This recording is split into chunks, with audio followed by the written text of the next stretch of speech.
Thank you very much, Mr Speaker, to take a call on the third reading of what began its life as the Companies and Limited Partnerships Amendment Bill. I think it's pretty fair to say that this bill has broad support across the House, but it doesn't go through this third reading without some sense of criticism from this side of the House that has been well traversed by a number of speakers who have come before me. New Zealand does have a very good reputation in terms of being able to come here and do business.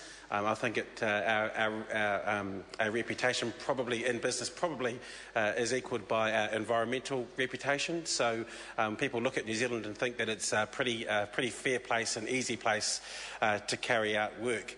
But that reputation has come about because of the very stringent attention of this House around corporate governance. And I think it was the Minister of Justice who'd said that it was for 8 years that we've held the first 8 years for the first. 8 in a row. Thank you very much to confirm that. So well before the term of this government, New Zealand was seen as one of the best places, or the best place, to do business. But there has been some concern recently about that potentially slipping back.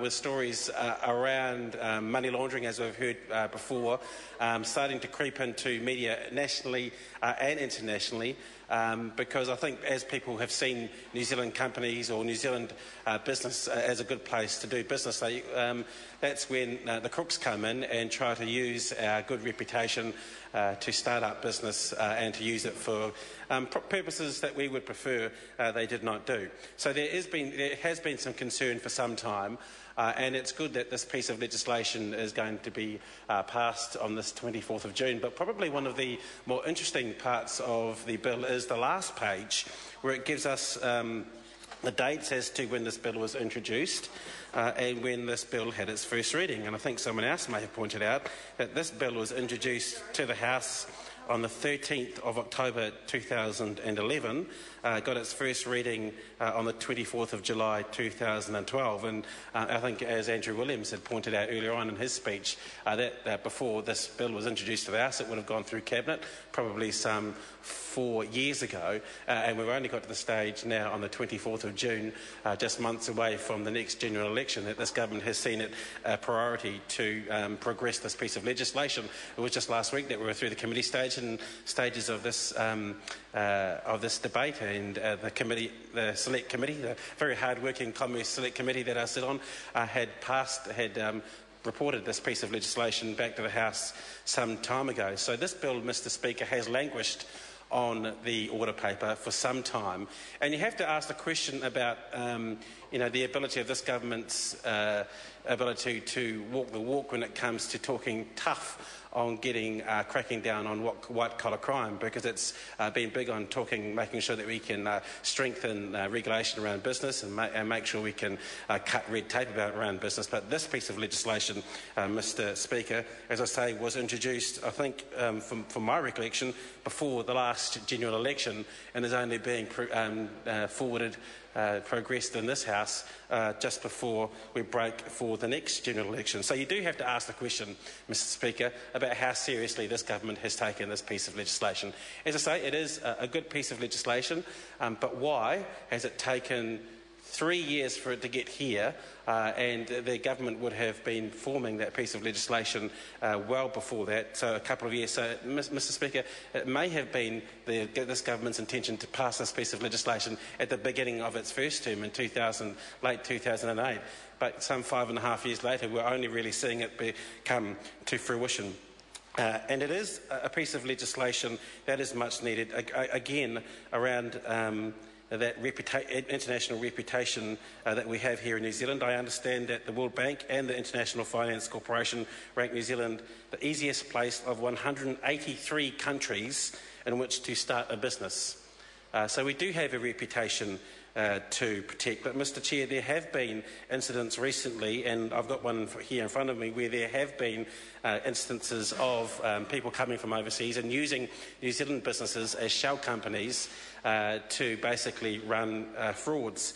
There was a New Zealand registered company which was used to run a Ponzi scheme which is of the flavour at the moment, to the tune of $25 million by an American chief executive and an owner who are now facing up to 15.5 years jail in the United States after they pled guilty to that. So, Mr. Speaker, this is a very real issue.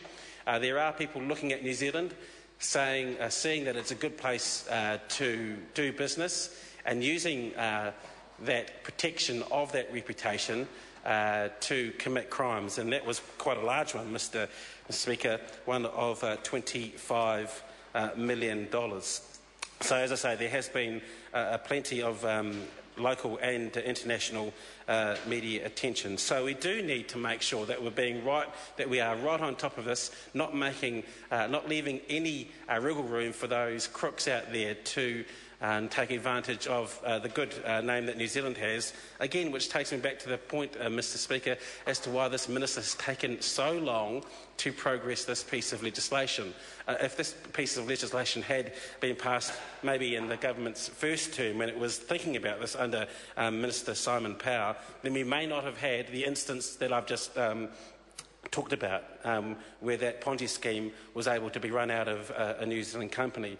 And also, Mr. Speaker, since this government has come into power and has had this idea and this piece of legislation on the cards, but again it has languished, other speakers have said that in 2012 that New Zealand, along with Russia, I should add, was struck off the European Union Bank's whitelist because of the country's weak money laundering and terrorism financing controls. That is obviously not a good look for us. We want to make sure that that reputation is upheld, but, Mr. Speaker, it is not a good look for New Zealand to be in the company of Russia, to be struck off that very prestigious EU list. Mr. Speaker, can I just talk directly to the bill, because it is a bill that will take action that this side of the House is going to support. Certainly on this side of the House, one of the things that we are happy with is that this bill will give new powers to the Registrar of Companies to investigate and deal with companies who don't comply with the Companies Act. And I think one of the good things around that is that this includes the power to flag companies on the register that are under investigation. That is something that has not existed. We do think that's a good idea because it will put those on red watch to make sure that if we do have suspicions about people using New Zealand companies as shell companies to undertake illegal activity, those companies will be flagged. It will also allow the registrar to remove companies from the register if they don't provide accurate information or persistently fail to comply with the Act. And I understand that through the select committee process, that was one of the flags that the registrar identified as a trademark of people who potentially could use those companies as a shell company to get ill-gotten gains. So, Mr. Chair, I realise I've got just a little bit of time left, but I just did want to stress the point about the amount of time that this has taken to progress.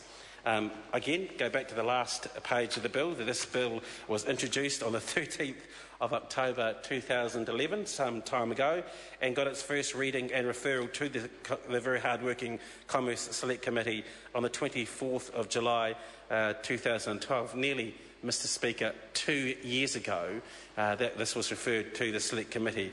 I question the government's rhetoric around making haste to protect our reputation, Mr. Speaker, when this government has taken so long to progress this piece of legislation.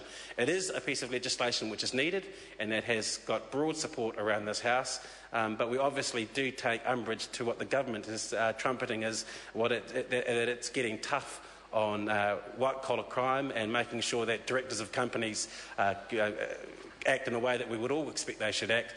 But this piece of legislation has languished for 2 years in this House before it got anywhere being close to passed. It's no secret that this government can pass pieces of legislation to crack down on other forms of crime pretty fast, but when it comes to white-collar crime, Mr. Speaker, it's taking its time. I call Mark Mitchell. Speaker, I'll take a short call so we can progress this bill quickly. I want to acknowledge Mr. Farfoy's